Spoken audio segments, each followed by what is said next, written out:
Pemirsa, memasuki gelombang ketiga kasus virus COVID-19, banyak masyarakat yang mulai abai dengan protokol kesehatan. Ahli epidemiologi mengimbau masyarakat untuk memperketat protokol kesehatan.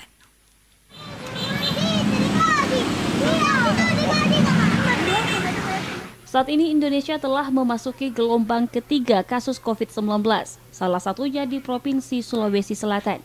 Per 7 Februari 2022, total kasus aktif COVID-19 di Provinsi Sulawesi Selatan mencapai 655 kasus.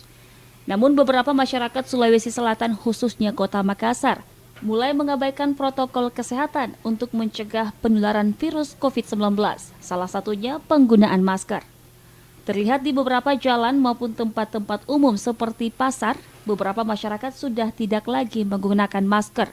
Dari anak-anak maupun orang tua, padahal khusus varian Omikron mulai ditemukan di Kota Makassar.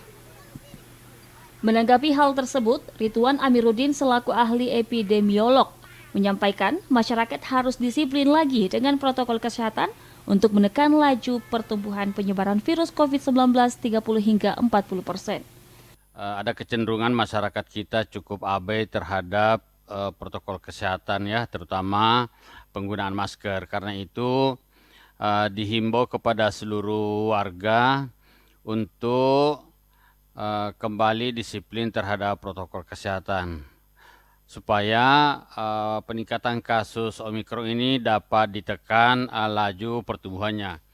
Ridwan berharap pemerintah dapat memperkuat program 3T, yakni testing atau pemeriksaan dini, tracing atau pelacakan, dan treatment atau perawatan.